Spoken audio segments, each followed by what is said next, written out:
से लीड कर रहे, गाइड कर रहे, और जिस रीति से पवित्र आत्मा हमें वचन के अंदर लेकर जा रहे हैं, उसको फॉलो करते हुए हम सब एक स्पिरिट में होकर, चाहे हम देश के अलग अलग भागों में हैं, लेकिन आत्मा में एक होकर के।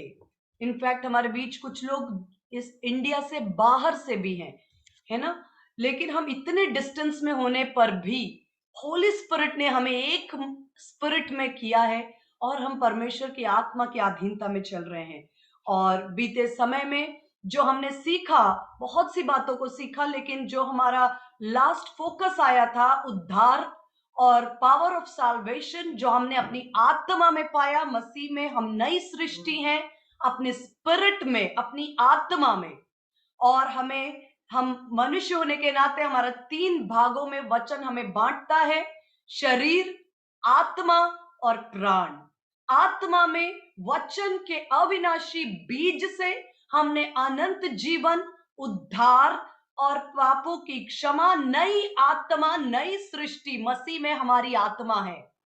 फिर हमने सीखा कि हमारे शरीर के लिए परमेश्वर ने एक वायदा दिया है, और उस वायदे के साथ एक गारंटी। जैसे हमें कभी भी कोई प्रॉमिस डीड, एग्रीमेंट साइन होता है, तो एक गारंटी की जरूरत पड़ती है, गारंटर।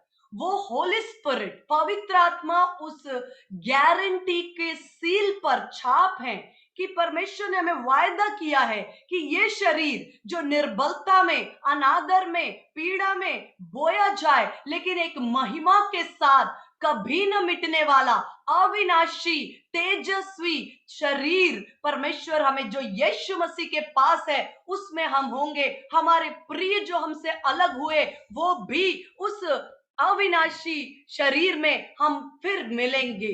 ये वायदा मसीही जीवन के लिए बहुत ही एक कहना चाहिए कि हमारे जीवन का बड़ा सौभाग्य है। अब बात आती है, हमारे आत्मा में नया जन्म हो चुका है, हमें नए शरीर मिलने का वायदा है, जिसकी गारंटी और छाप पवित्र आत्मा है। अब हमारे मन, विचार, प्राण, जो सोल है, विल, इंटेलेक्ट और इमोशंस, हमारे प्राण जिसको हमने विल, इंटेलेक्ट, इमोशंस, हमारी इच्छा शक्ति, हमारी भावनाएं और हमारी बुद्धि, उसके विषय में परमेश्वर का आत्मा हमें लीड कर रहा है। और जब मैं प्रार्थना कर रही थी कि मैं कभी ये नहीं सोचती हूँ कि मुझे नेक्स्ट संडे ये बातों को शेयर करना है, क्योंकि मैंने जो सब्जेक्ट्स आज जो मैं आपके साथ बांटने जा रही हूँ, वो है पावर ऑफ डिलीवरेंस, छुटकारे की सेवा, छुटकारा, जो बहुत ही महत्वपूर्ण सब्जेक्ट है। कहीं ना कहीं हम सब इसके आसपास होकर गुजरते हैं, लेकिन ये सब्जेक्ट पर मेरी स्टडी लगभग 1.5 साल पहले करी हुई थी, और मैं नहीं जानती थी। आई वॉज जस्ट वेटिंग, मैं वेट कर रही थी एक सही टाइम का, कि जब होली स्पिरिट हमें कहेंगे तब, अपनी मर्जी से हम नहीं चल सकते। तो अब मुझे जो गाइडेंस मिला कि जैसा हम सीक्वेंस चल रहे हैं, वो सीक्वेंस भी मैंने खुद ने प्लान नहीं किया। मैं विश्वास करती हूँ होली स्पिरिट हमारे करिकुलम को, हमारे सब्जेक्ट प्लानर वो हैं, और उस प्लानिंग के अंदर आज जिस विषय पर पवित्र आत्मा ने मुझे अंदर से इंस्पायर किया, वो है छुटकारे का भेद, मिस्ट्री ऑफ डिलीवरेंस। अभी छुटकारे की जब हम बात करते हैं, तो कहीं ना कहीं हम सब विश्वासी, या हम सब कुछ बातों से संपर्क में आते हैं इस टीचिंग को 1 या 2 हफ्ते में, जैसे हमें होली स्पिरिट लीड करेंगे। जैसे सबसे पहला हमारा सवाल होता है कि हम तो मान लीजिए उद्धार पाए हैं और हमने परमेश्वर के वचन और अधीनता में चल रहे हैं, लेकिन कभी हमारे परिवार में, हमारे फ्रेंड सर्कल में, हमारे समाज में, हमारे आसपास कुछ लोगों को देखते हैं, तो हमारे मन में कई सवाल उठते हैं। जैसे कई लोगों के जीवन में अननेचुरल, मतलब अस्वाभाविक व्यवहार, या एबनॉर्मल, जो बातें आम तौर पर नहीं देखनी चाहिए, ऐसा व्यवहार, या अनकंट्रोल्ड कुछ ऐसी बातें हमें देखने को मिलती हैं, जिनको काबू में करना या वश में वो लोग नहीं कर पाते। कई बार मैंने लोगों को क्रोध के विषय में देखा है। मैंने लोगों को खुद अपने मुंह से कन्फेस करते हुए देखा है कि जब हमें क्रोध आता है तब हम अपने बच्चों को बेल्ट से और चीजों से इतना मारते हैं, उसके बाद हम बहुत पछताते हैं, बहुत पछताते हैं। लेकिन हम सोचते हैं तब हमने ऐसा क्यों किया, क्यों हमने उस बात को हम क्यों उस समय अपने आप को काबू नहीं कर पाए।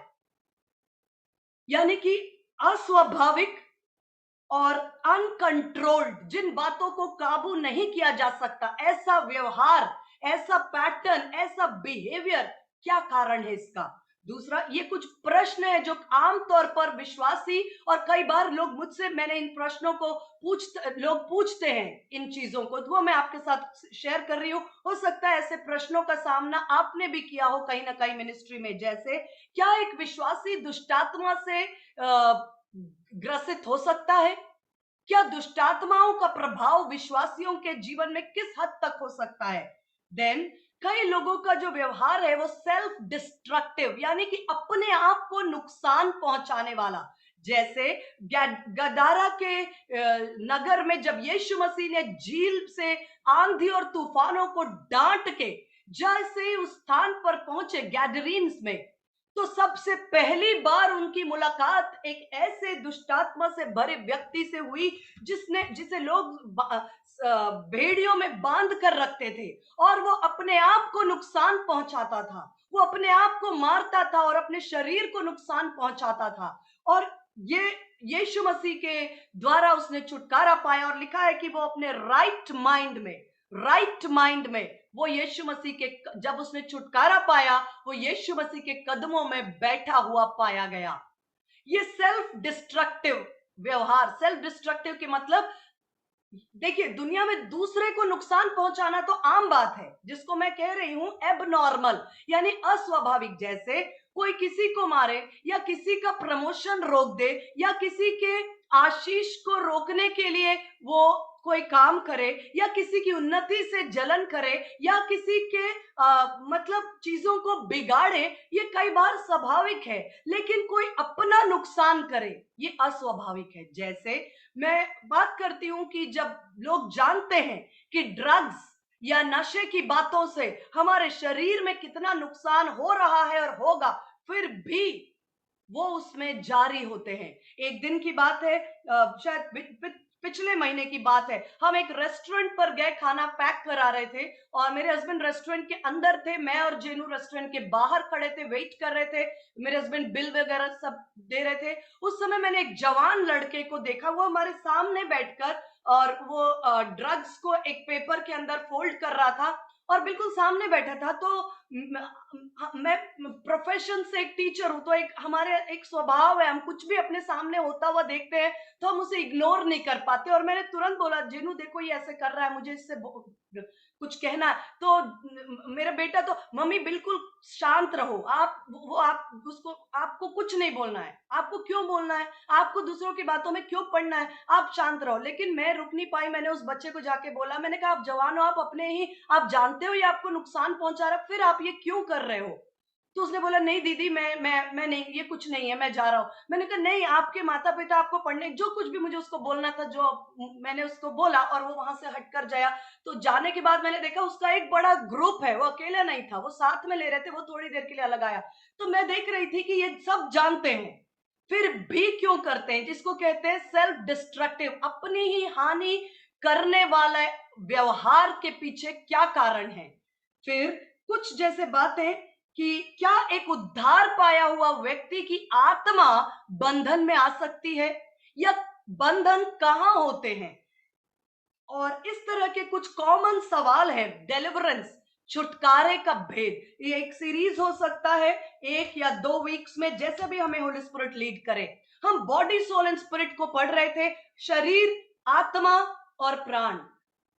आज हम विश्वासियों की बात करें तो मैं कुछ बातें विश्वासियों के लिए भी कहूंगी कि जब एक व्यक्ति अपनी आत्मा में नया जन्म पाता है, जब कोई व्यक्ति अपनी आत्मा में नया जन्म पाता है, कैसे पाता है, अविनाशी वचन का बीज, परमेश्वर की आत्मा, जिस पर प्रकार मरियम को कहा गया कि परमेश्वर का आत्मा तुझ पर छाया करेगा और वचन के बीज से वो गर्भवती हुई। हालेलुया।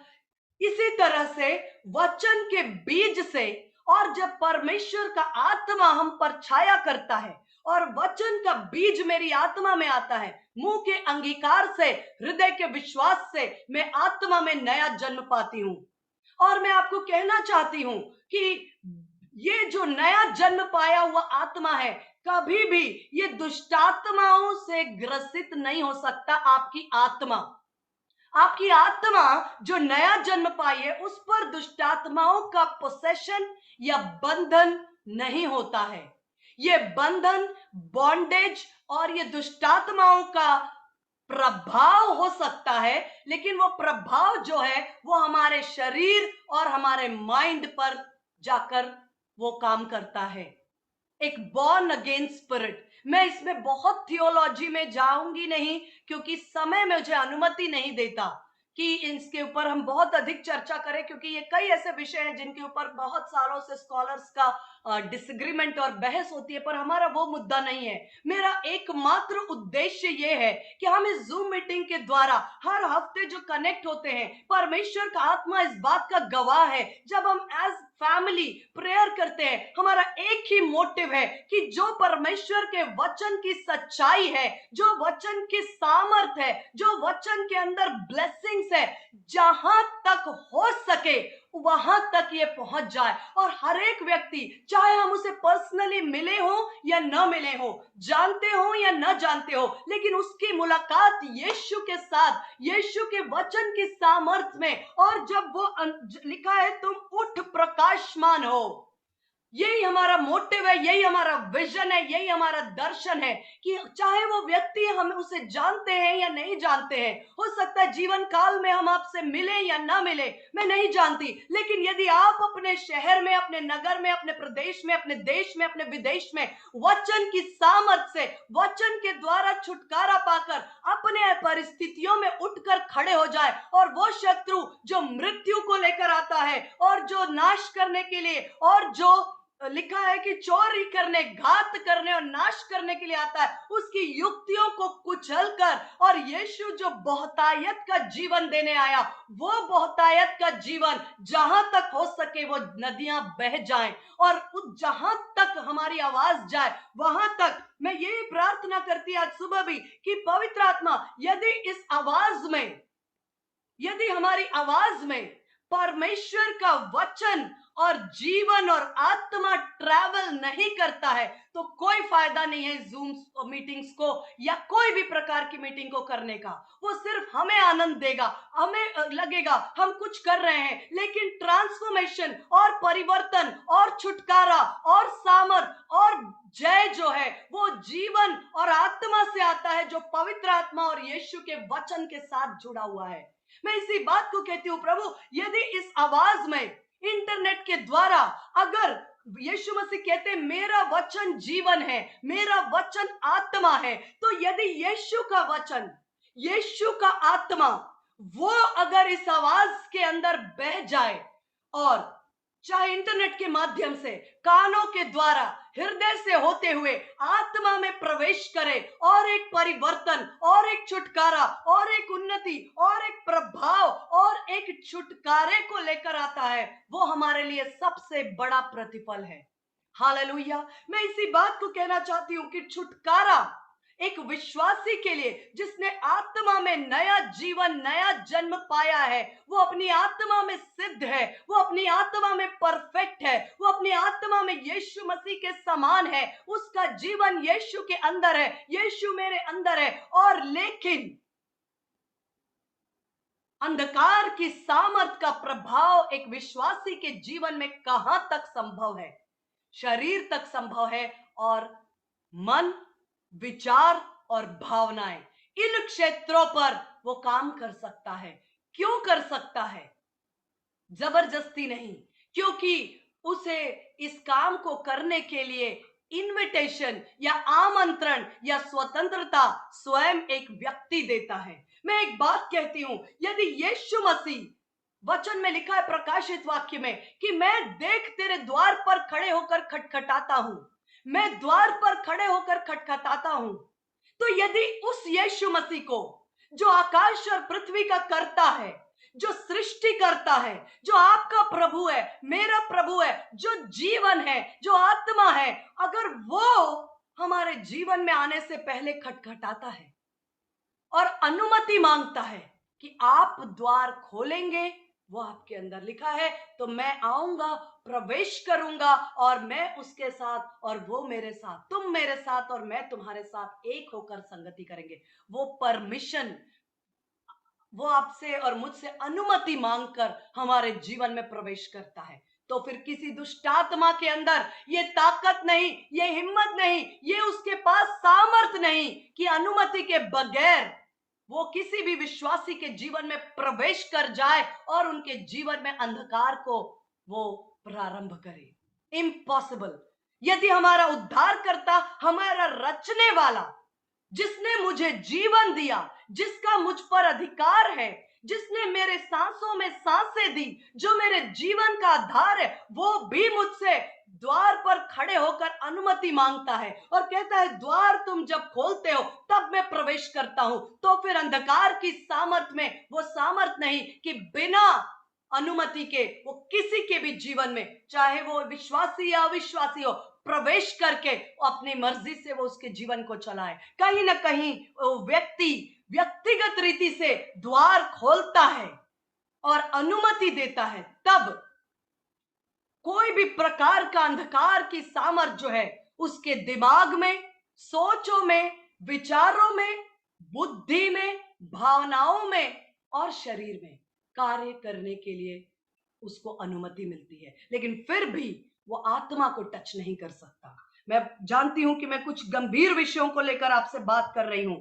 सबसे पहली बात हमें यह समझना है कि छुटकारा क्या है, डिलीवरेंस क्या है। अगर आप नोट करते हैं, ये एक सिस्टम है, ये एक सिस्टम है, ये एक तरीका है, ये एक विधि है कि यीशु मसीह के विक्ट्री यानी कि जय और यीशु मसीह की अथॉरिटी यानी कि यीशु मसीह का अधिकार को एक व्यक्ति के जीवन में हम स्थापित करें। और इस दौरान डिलीवरेंस या छुटकारा क्या है?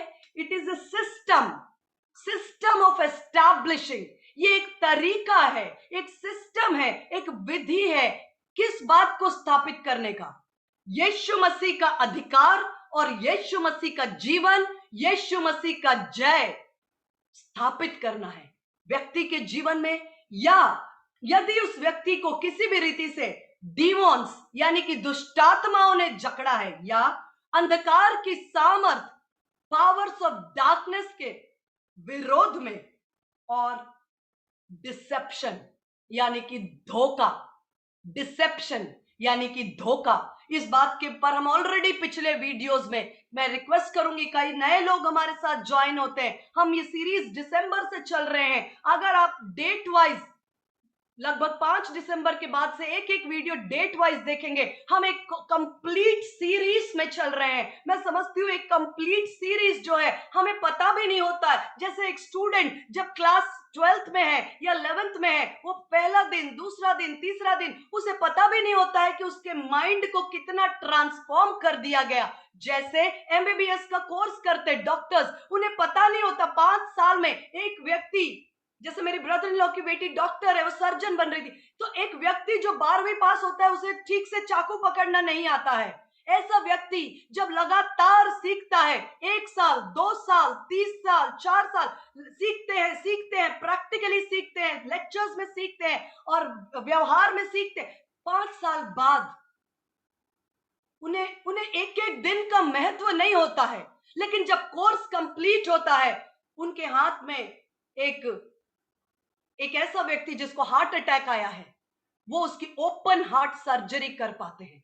कार्डियोलॉजिस्ट वो उसके हृदय को खोलते हैं, तमाम आर्टरीज, वेन्स को बारीकी से खोलते हैं, उसके क्लॉग्स और ब्लॉक्स को तोड़ते हैं, काटते हैं, हटाते हैं, कितनी बारीकी से, और उसके बाद उसको वापस से वो बंद करते हैं। और एक व्यक्ति जो मृत्यु के आसपास पहुंच जाता है, उसे वापस से जीवन के लिए खड़ा कर देते हैं। ये एक दिन से नहीं होता है। कोई डॉक्टर बना है एक दिन में? मुझे बताइए। कोई स्पेस साइंटिस्ट बना है?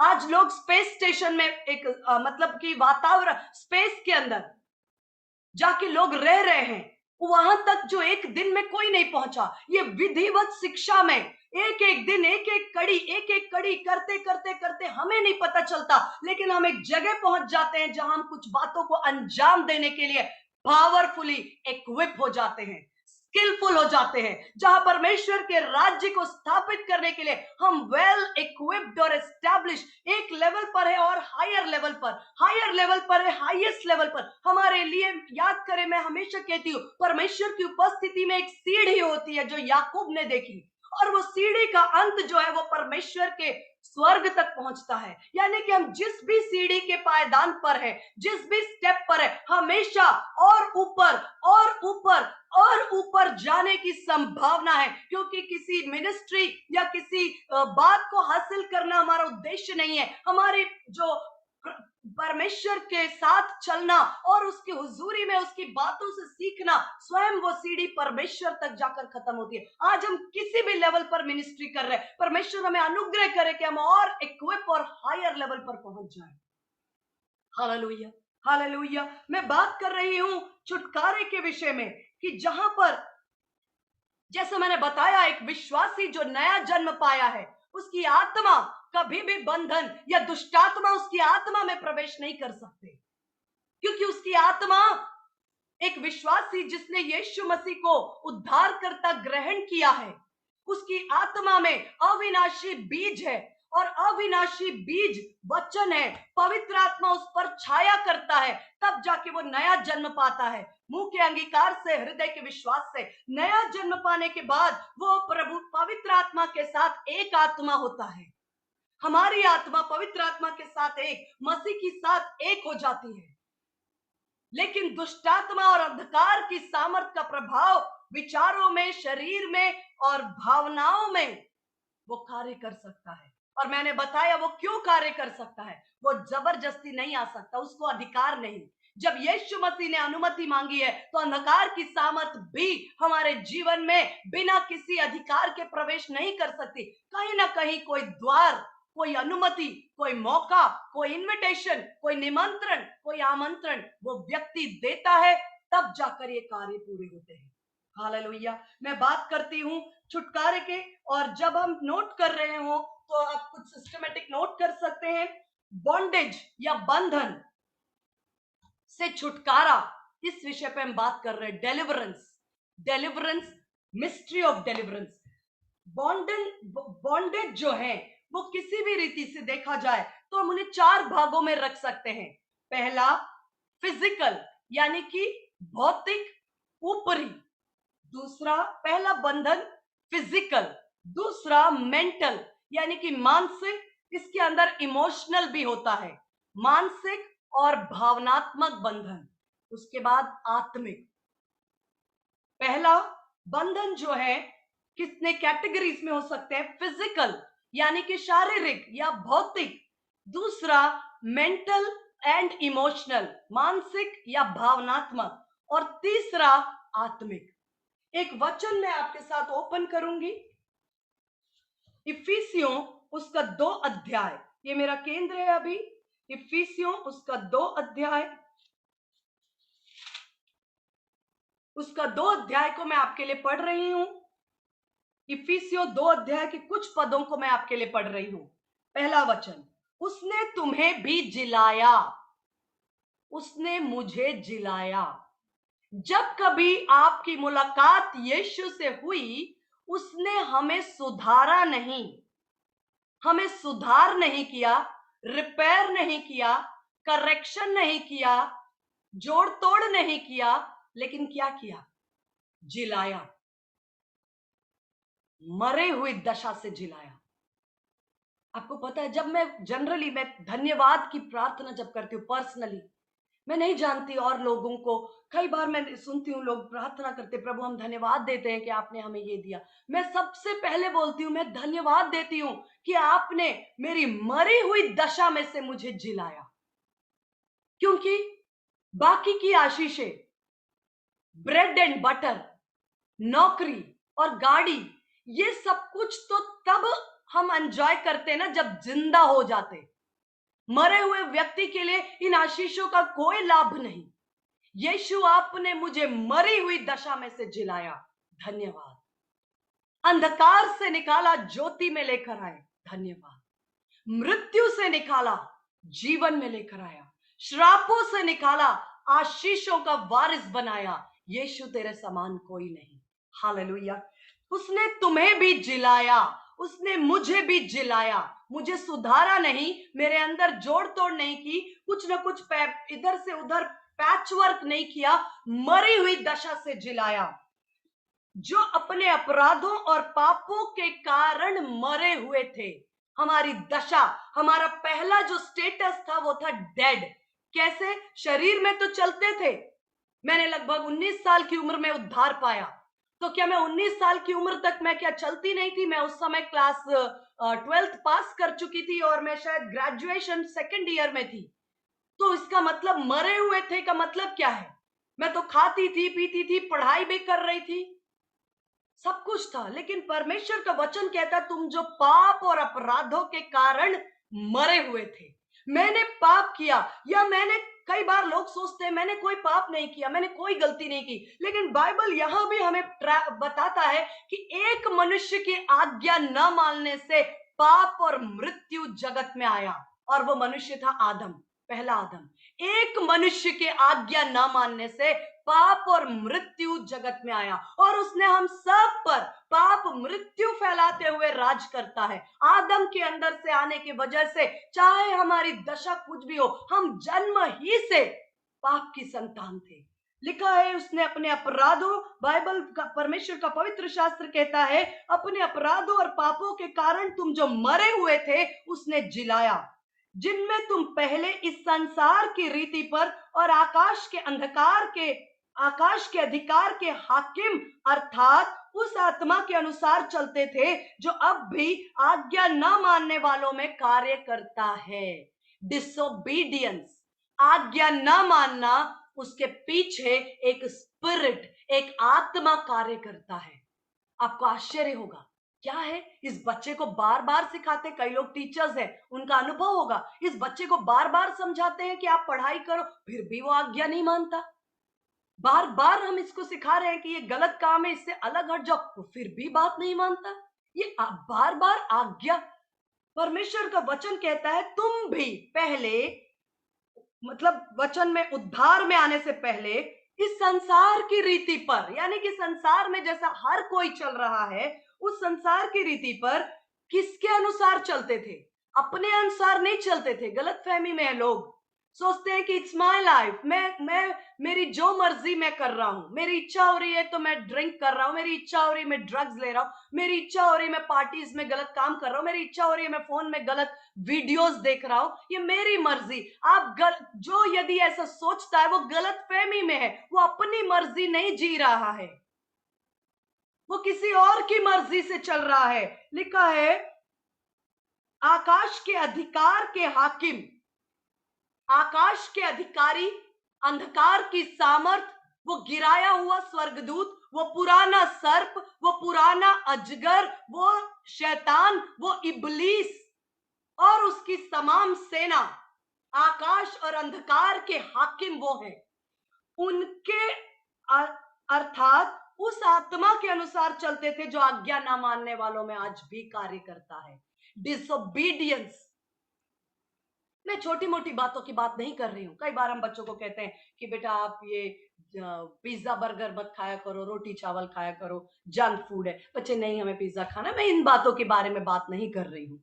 मैं गंभीर विषयों पर बात कर रही हूँ, जहां पर लोग समझते हुए भी अपने आप को काबू नहीं कर पाते हैं और उस व्यवहार को करते हैं जो सेल्फ डिस्ट्रक्टिव होता है, या उनको मालूम होता है उसका अंजाम, फिर भी वो उस रास्ते पर चलते हैं। मैं उस गंभीर विषय पर बात कर रही हूँ। मैं छोटी मोटी बात नहीं कर रही हूँ जहां बच्चे को कहते हो आप होमवर्क करो, मैं नहीं, मुझे होमवर्क नहीं करना, मुझे टीवी देखना। कई बार लेकिन बच्चों में ये छोटी छोटी बातें बच्चों में होती हैं, लेकिन उस समय हम उनको नजरअंदाज नहीं करना चाहिए। उन्हें जिस भी प्रकार से हैंडल कर सकते हैं करिए, क्योंकि मैंने इस बात को देखा है कई माता पिताओं के जीवन में कि जब वो बच्चे छोटे होते हैं वो उसको इग्नोर करते हैं, अरे ये तो बच्चा है। लेकिन बड़े होने के बाद वो बातें उनके कंट्रोल से बाहर चली जाती हैं। परमेश्वर का वचन कहता है बच्चे को उस मार्ग की शिक्षा दे जिस पर उसे चलना है। व्यवस्था की ये पुस्तक उसके चित्त से उतरने ना पाए। वचन और उनके दिमाग में, आंखों के सामने, गले में, हाथ में, न जाने यहूदी लोग वचन को कहां कहां अपने घर के हर जगह पर रखते थे। हालेलुया। मैं बीच में थोड़ा सा वचन से हट गई। तो आज्ञा ना मानने वालों में काम करता है आत्मा, डिसोबीडियंस की आत्मा, आज्ञा ना मानने वाली आत्मा, और वो चलाता है। वो कहता है कि शराब पियो तो वो पीते हैं। वो कहता है कि आप अपने पत्नी को धोखा दो और एक्स्ट्रा मैरिटल अफेयर्स रखो, वो चलाता है। आप लोगों को सोचते हैं आज बहुत से घरों में क्लेश क्यों है? क्योंकि ये चीजों का मैं मेरे हस्बैंड हम बात कर रहे थे। मैंने कहा हम पहले सोचते थे कि 10 में से कोई 2 परिवारों में समस्या है, लेकिन अब ऐसा लगता है कि 10 में से कोई 2 परिवार ठीक चल रहे हैं। ज्यादातर जगह पर शत्रु ने कब्जा किया अंधकार के द्वारा, लेकिन परमेश्वर प्रेम है। वो प्रेम करता है, इसलिए वो छुटकारा देना चाहता है। वो वचन की सामर्थ और यीशु के स्वभाव में हमें कन्वर्ट करना चाहता है, ट्रांसलेट करना चाहता है। हम सोचते हैं कि हमारी मर्जी चल रही है, लेकिन नहीं, आज्ञा ना मानने वाली एक आत्मा उन्हें ड्राइव करती है। लोग कहते हैं चर्च में आ जाओ, उस समय वो चर्च छोड़कर या वचन छोड़कर या संगति छोड़कर वो बुरे बुरे कामों को करने में आनंद ले रहे हैं। उन्हें नहीं पता, हम सोचते हैं, लेकिन आज्ञा ना मानने वाली एक आत्मा काम करती है। लिखा है इनमें हम भी सबके सब, पौलुस कहता है भाई देखो ऐसा है, हम कोई जन्म से स्वर्गदूत बनकर पैदा नहीं हुए हैं। इफिसियों की पत्री में पौलुस कहता हम भी, यहां तक कि मैं भी, इस पत्रियों को लिखने वाला, 3/4 नया नियम लिखने वाला पौलुस, जिसको यीशु मसीह ने दर्शन दिया और जिसके द्वारा परमेश्वर ने बड़े बड़े काम किए, वो कहता हम भी पहले ऐसे ही दुर्दशा में पड़े थे, हम भी ऐसे ही बलवा की दशा में पड़े थे। लिखा है हम भी सबके सब अपने शरीर की लालसाओं में दिन बिताते थे, शरीर और मन की इच्छाएं पूरी करते थे, अन्य लोगों के समान स्वभाव ही से क्रोध की संतान थे।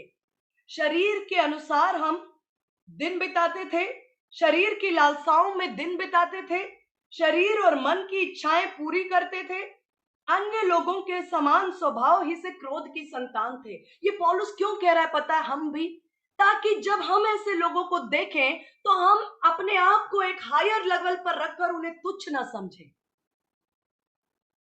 हम उन्हें तुच्छ ना समझें। देखो हम तो कितना पवित्र, धर्मी, दुआ, प्रार्थना, फास्टिंग, प्रेयर, और ये इसको देखो कैसे गलत।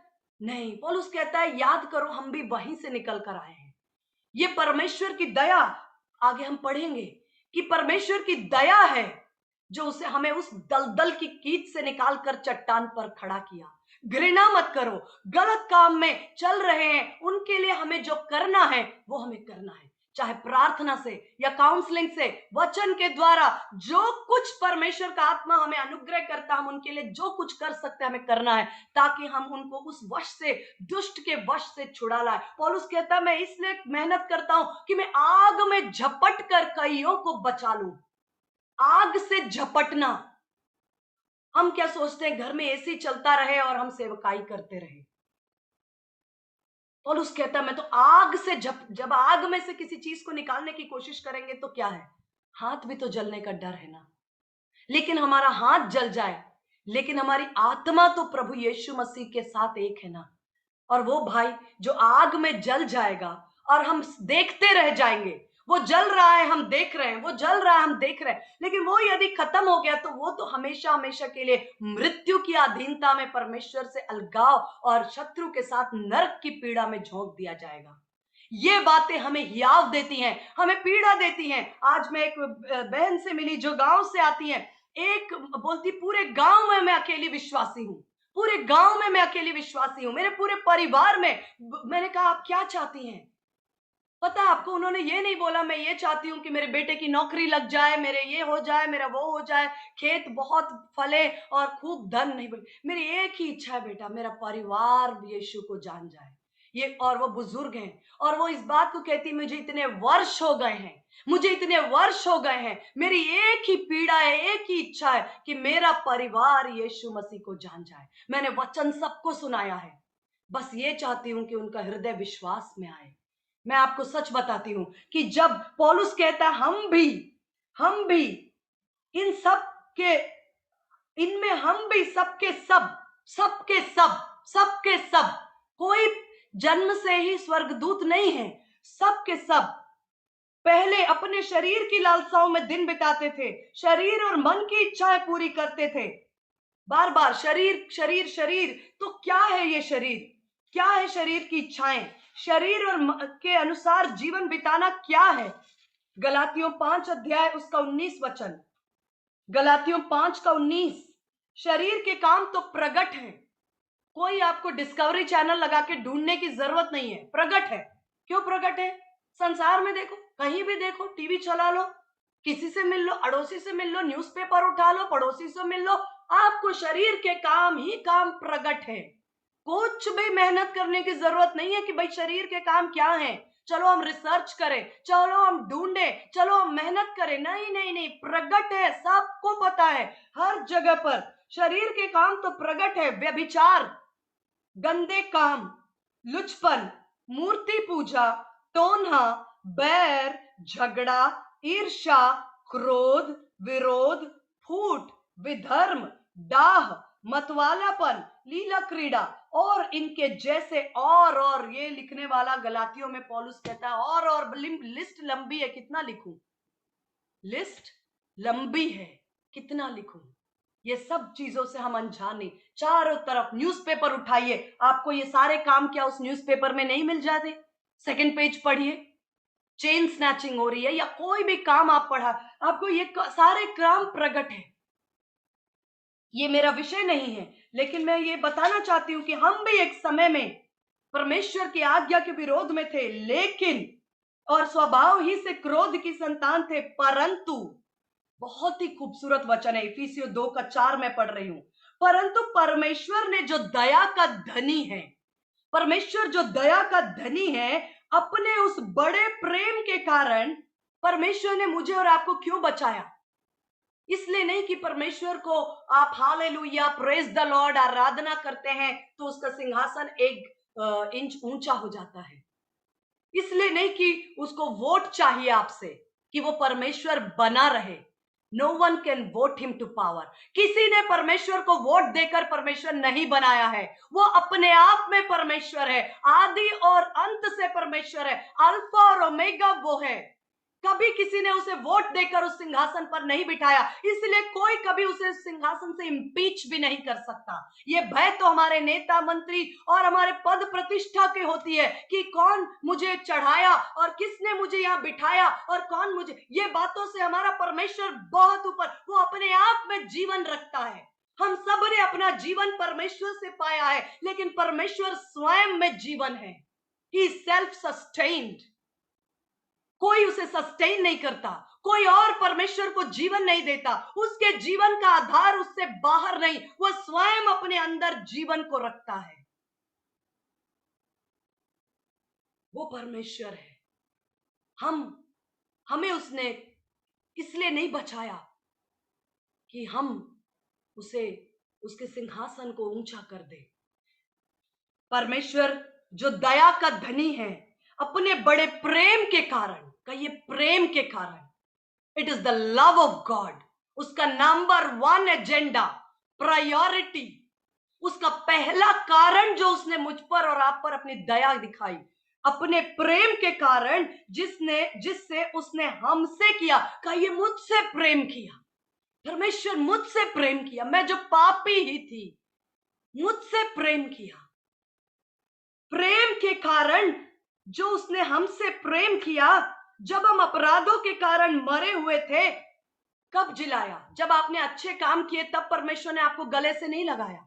जब मैंने अच्छे काम किए तब मुझे परमेश्वर ने गले से नहीं लगाया। जब मैं अपराधों में मरी हुई थी, तब मसीह के साथ मुझे भी जिला लिया। कभी हमें प्रभु अनुग्रह दे, होली कम्युनियन, प्रभु भोज में एक बड़ी सामर्थ्य भेद छुपा है। जब होली स्पिरिट हमें अनुग्रह देंगे, मैं उन बातों को आपके साथ शेयर करूंगी जो कनेक्ट होती है। जब कोई देखिए, जब कोई अच्छा काम करता है, जब बेटा ओलंपिक में गोल्ड मेडल जीतता है, तो माता पिता कहते हैं कि ये मेरा बच्चा है, ये हमारा संतान है, इसने ओलंपिक में गोल्ड मेडल जीता है, हम इससे प्रेम करते हैं। लेकिन परमेश्वर ने अपने प्रेम को मुझ पर और आप पर तब प्रकट किया जब मैं अपराधों में मरी हुई थी, डेड। किसी धर्मी से कोई प्रेम करे तो करे, लेकिन परमेश्वर ने अपने प्रेम को मुझ पर इसलिए प्रकट किया। मैं इसलिए मैं कहती हूं प्रभु से प्यार है मुझे, इसलिए नहीं कि उसने मुझे कार दिया और घर दिया, इसलिए नहीं कि उसने मुझे जीवन में आशीषें दी। ये बातें तो उसके साथ जुड़ी हुई हैं, ये बातें तो उसकी आशीषों का भाग है, लेकिन उसने मुझसे प्रेम किया। और जब मैं अपराधों में मरी हुई थी, तब मेरे लिए मेरे माता पिता मुझसे प्रेम करते हैं, लेकिन वो मुझे मेरे अपराधों से जिला नहीं सकते थे। कोई नहीं जिला सकता था मुझे और आपको हमारी मरी हुई दशा से। उसने तब जिलाया। लिखा है कि जब हम अपराधों के कारण, मैं अपने अपराधों में मरी हुई थी, तब यीशु के साथ मुझे जिला दिया। आगे को जिलाएगा ऐसा नहीं है। जब मैं दिन में 3 घंटे दुआ करूंगी, हफ्ते में 2 दिन फास्टिंग करूंगी और प्रचार करूंगी और प्रार्थना करूंगी, दान दूंगी, टाइट दूंगी, तब मुझे जिलाएगा, ऐसा नहीं है मेरे प्रियो, ऐसा नहीं है। ये झूठ है। सत्य क्या है?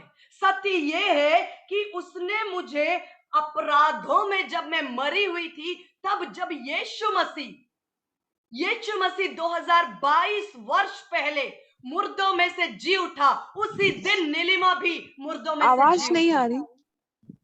Hallelujah, hallelujah. आवाज क्लियर है, क्लियर है आवाज।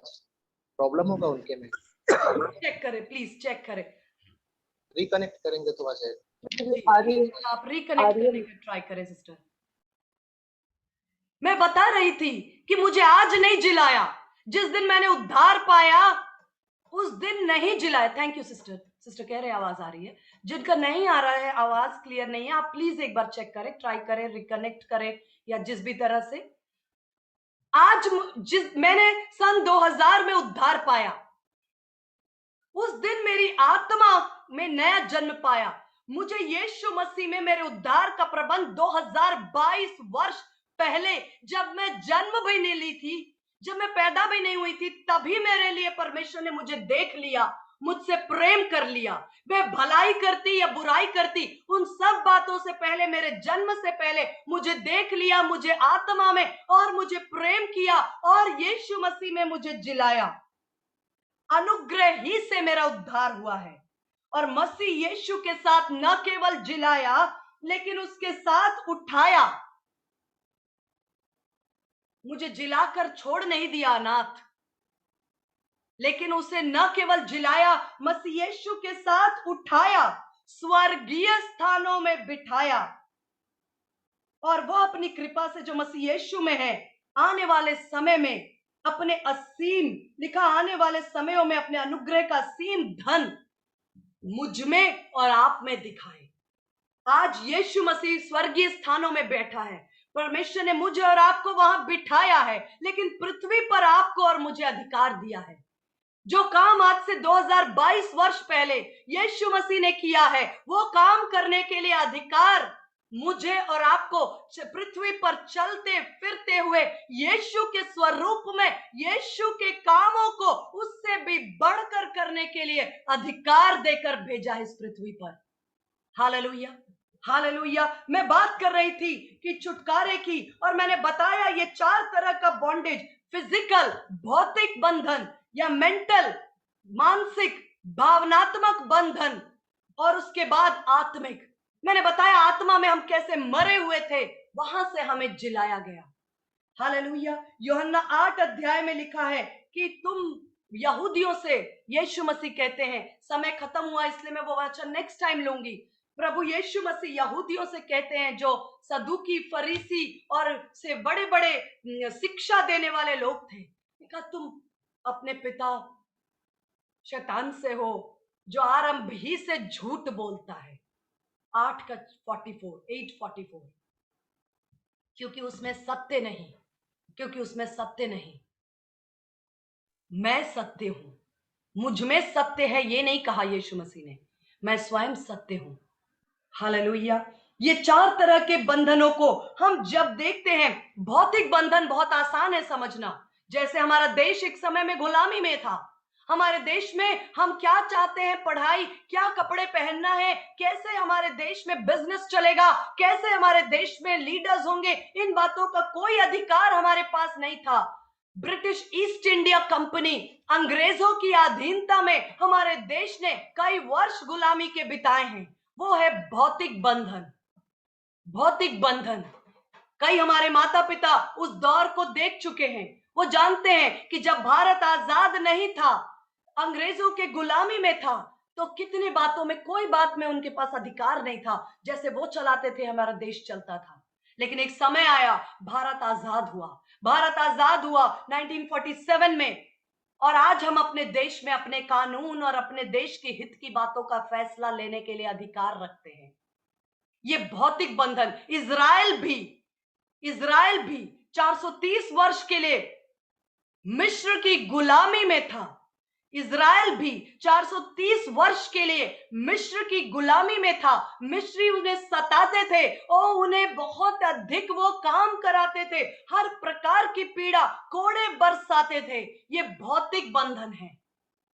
लेकिन जो मानसिक और भावनात्मक बंधन होते हैं, कई बार लोग भौतिक बंधनों से तो आजाद है। जैसे आज हमारा देश जो है अंग्रेजों की गुलामी से आजाद है, लेकिन भ्रष्टाचार का गुलाम है। आज हम अन्याय के गुलाम हैं।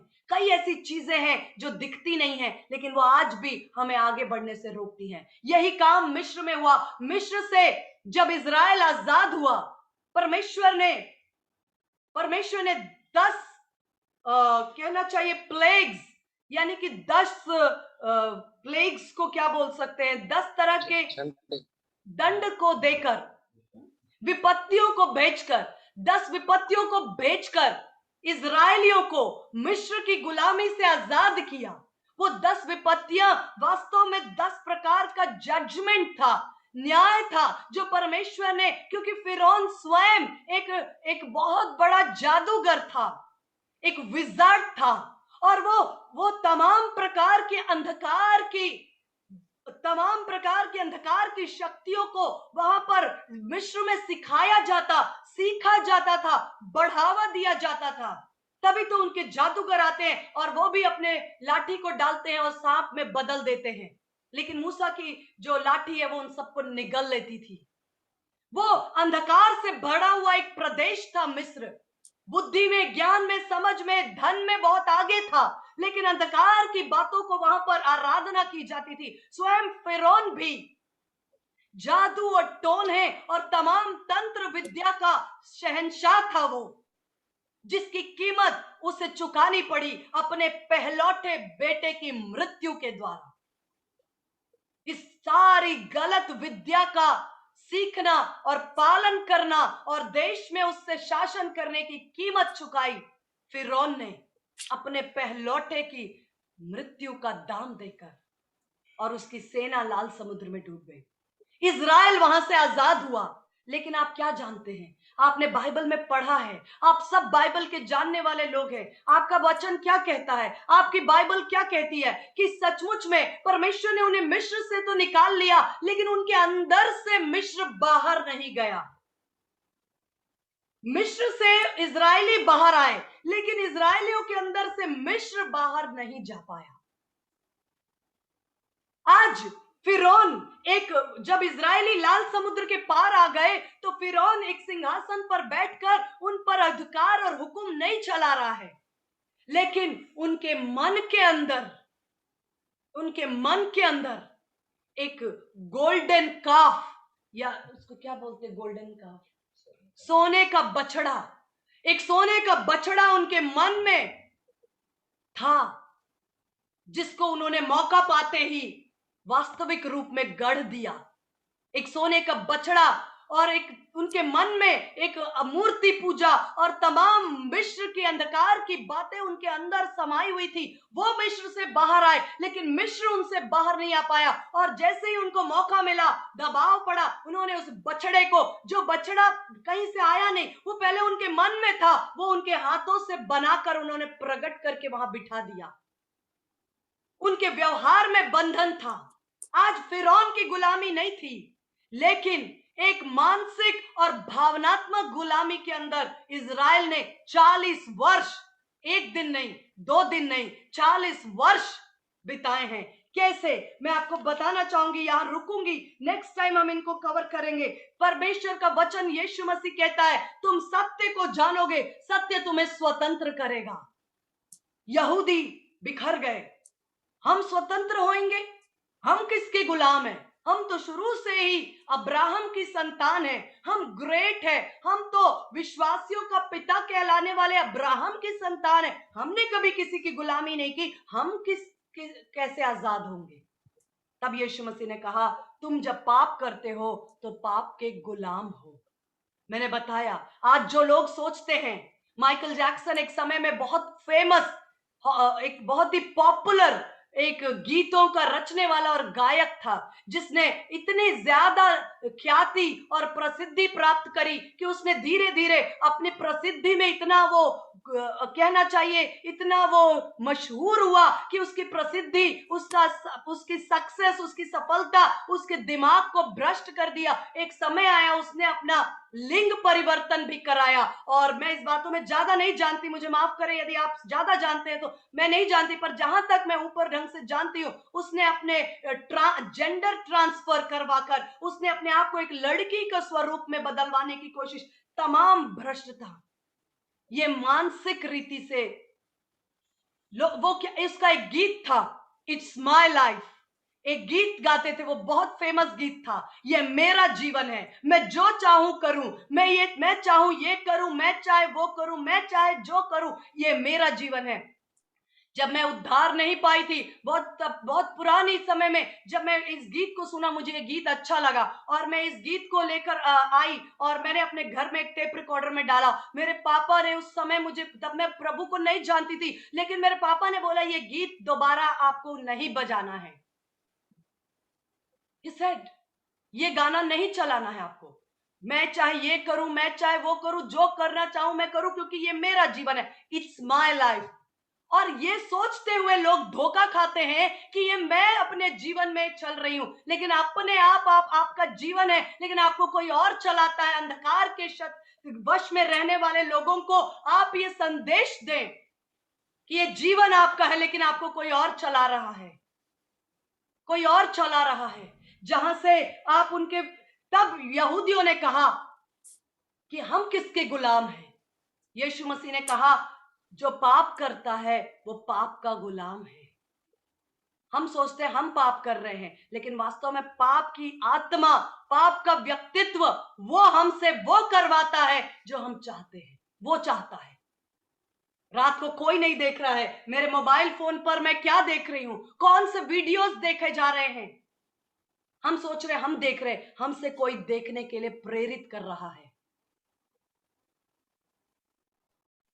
यीशु मसीह ने, तुम सत्य को जानोगे, तुम्हारा छुटकारा किस बात में है?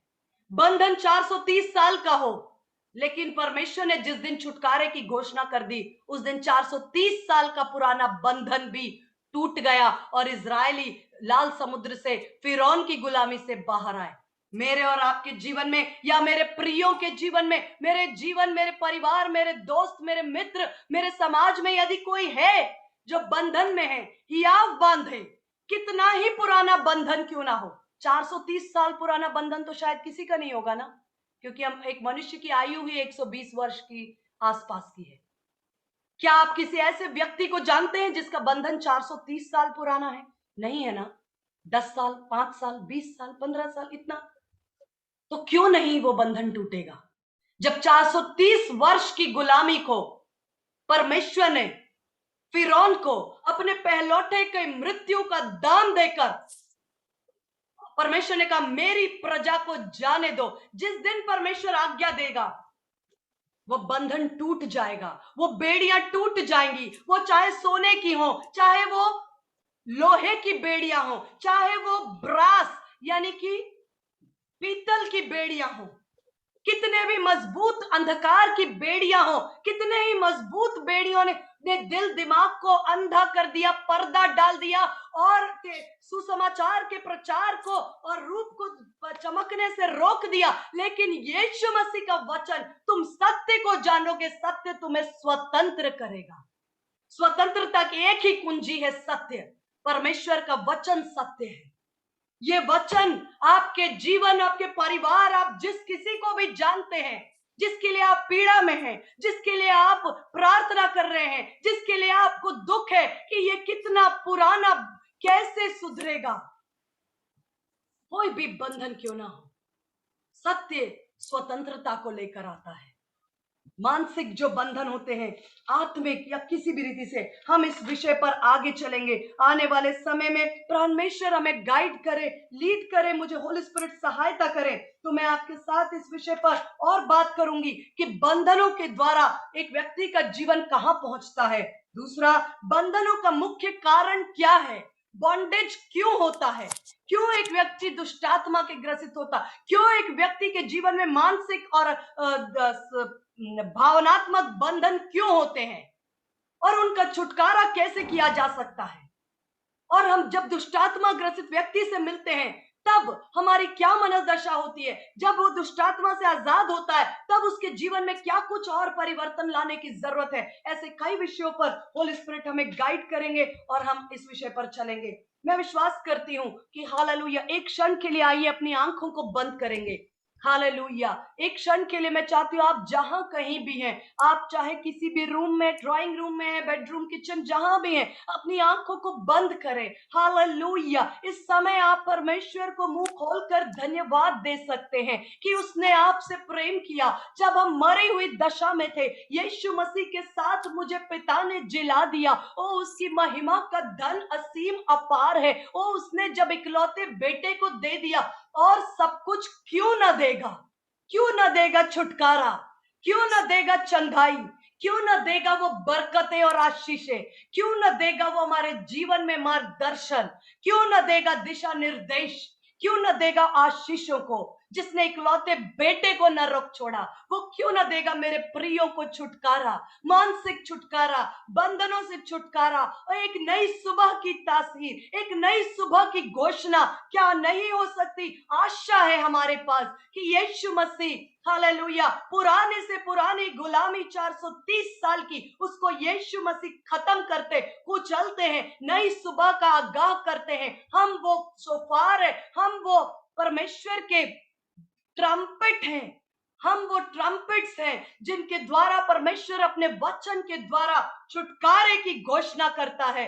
उठ प्रकाशमान हो, तेरा प्रकाश आया है, उठ प्रकाशमान हो, उठ प्रकाशमान हो, अंधकार से उठकर खड़ा हो, नशे से उठकर खड़ा हो, बीमारी से उठकर खड़ा हो, बंधन से उठकर खड़ा हो। यीशु तेरा प्रकाश, यीशु का वचन आया है। Hallelujah, thank you Jesus, hallelujah, thank you Lord, hallelujah, thank you Jesus, hallelujah. एक छोटी प्रार्थना करके साथ हम खत्म करेंगे। प्रेयर